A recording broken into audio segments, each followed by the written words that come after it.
আজকের ভিডিওতে আমরা শিখব যে কয়েকটা এক্সাম্পল আমাদের লেখা আছে যে আইডেন্টিফাই দ্য ডিগ্রিজ। আমরা আগের ভিডিওতে প্রত্যেকটা ডিগ্রি কিভাবে চিনতে হয় সেগুলো আমরা শিখে নিয়েছি।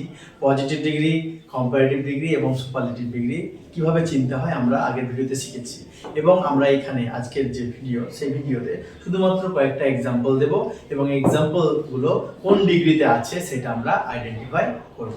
সো প্রথমে দেখে নেই যে কোনগুলো রয়েছে। প্রথমে রয়েছে যে একটা প্রথম ডিগ্রি যেটা আছে, Rabindranath is one of the greatest poets, এটা দেওয়া আছে। সো এই যে প্রথম আমাদের যে ডিগ্রি দেওয়া আছে, এটা কোন ডিগ্রি সেটা চিনতে গেলে আমি বলেছিলাম যে কিছু কিছু কিওয়ার্ড আছে, সেই কিওয়ার্ডগুলো আগে বের করব এবং অ্যাডজেক্টিভের ডিগ্রিটা আগে বের করার চেষ্টা করব। তাহলে Rabindranath is one of the greatest, তাহলে এখানকার অ্যাডজেক্টিভ হচ্ছে গ্রেট, তার সঙ্গে ইএসটি যুক্ত রয়েছে, গ্রেটেস্ট, আর তার আগে রয়েছে অন অফ দা। তাহলে দা এবং অন অফ দা দিয়ে যদি যুক্ত থাকে এবং ইএসটি যদি যুক্ত থাকে কোনো অ্যাডজেক্টিভের সঙ্গে এবং সমস্ত পোয়েটস এর মধ্যে কথা বলছে, সবগুলোর মধ্যে তুলনা করছে, অনেকগুলোর মধ্যে, কবির মধ্যে একজন কবি রবীন্দ্রনাথ ঠাকুর, তাহলে অনেকগুলোর মধ্যে তুলনা বোঝালে আমরা সহজে বলতে পারবো যে এটা হচ্ছে আমাদের সুপারলেটিভ ডিগ্রি। ওকে, তাই তো? তাহলে এটা হয়ে গেল আমাদের সুপারলেটিভ ডিগ্রি, সুপারলেটিভ হয়ে গেল এটা। Next, very few girls in the class are as clever as Rani। এই যে ক্লেভার এটা হচ্ছে ডিগ্রি, ক্লেভার এটা হচ্ছে অ্যাডজেক্টিভ এবং দুটো as দিয়ে যুক্ত আছে। দুটো as দিয়ে যদি যুক্ত থাকে এবং তার মিডলে যে অ্যাডজেক্টিভের বেস ফর্মটা বসে, তখন সেটা হচ্ছে কোন ডিগ্রি? তখন সেটা হচ্ছে পজিটিভ ডিগ্রি, তাই তো? তাহলে দুটো as দিয়ে থাকে আমাদের পজিটিভ ডিগ্রি, তাহলে এটা হয়ে গেল পজিটিভ। নেক্সট নাম্বার 3 দেখে নেব, China is larger than India. China is larger than India, তাহলে এখানে দেখব যে আমাদের লার্জার আছে এবং তার সঙ্গে কি আছে? দ্যান দিয়ে যুক্ত আছে।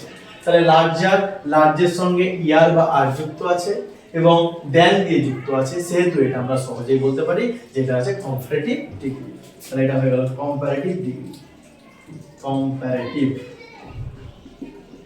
ওকে, number 4, no other woman is as beautiful as Jelly. তাহলে এখানে আমাদের অ্যাজ দিয়ে যুক্ত আছে, দুটো অ্যাজ দিয়ে এবং মিডলে রয়েছে অ্যাডজেক্টিভের বেস ফর্ম বিউটিফুল, তাহলে তো আমরা এটা বলতে পারি যে এটা হচ্ছে আমাদের পজিটিভ ডিগ্রি, তাই তো? দুটো অ্যাজ দিয়ে। আবার একটা কথা বলে দেই যে নো আদার দিয়ে থাকলে কিন্তু অনেক গ্রামারে কিন্তু এখানে সোটাও ইউজ করে, সো অ্যাজ ইউজ করে, যেহেতু নেগেটিভ তার জন্য সো অ্যাজ, ঠিক আছে?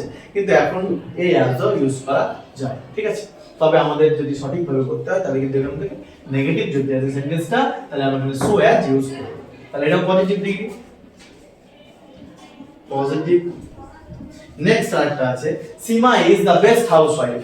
Seema is the best housewife, এই যে দা বেস্ট, বেস্টটা হচ্ছে অ্যাডজেক্টিভ, তাহলে গুড, বেটার, বেস্ট এবং সেখানে তার আগে রয়েছে ডিগ্রির আগে দা দিয়ে আছে এবং হাউসওয়াইফ, পুরো অনেকগুলো হাউসওয়াইফের মধ্যে তার মধ্যে একজন হচ্ছে সীমা, তাই তো? তাহলে এখানে দি দিয়ে যুক্ত আছে আগে এবং অ্যাডজেক্টিভের বেস সুপারলেটিভ ফর্ম আছে, তাহলে এটা সুপারলেটিভ ডিগ্রি,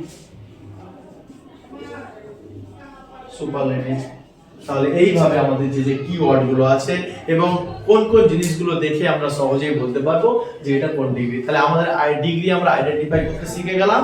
এর পরের ভিডিওতে আমরা ডিগ্রিটা কিভাবে চেঞ্জ করতে হয় সেটা শিখব, ঠিক আছে? Thank you.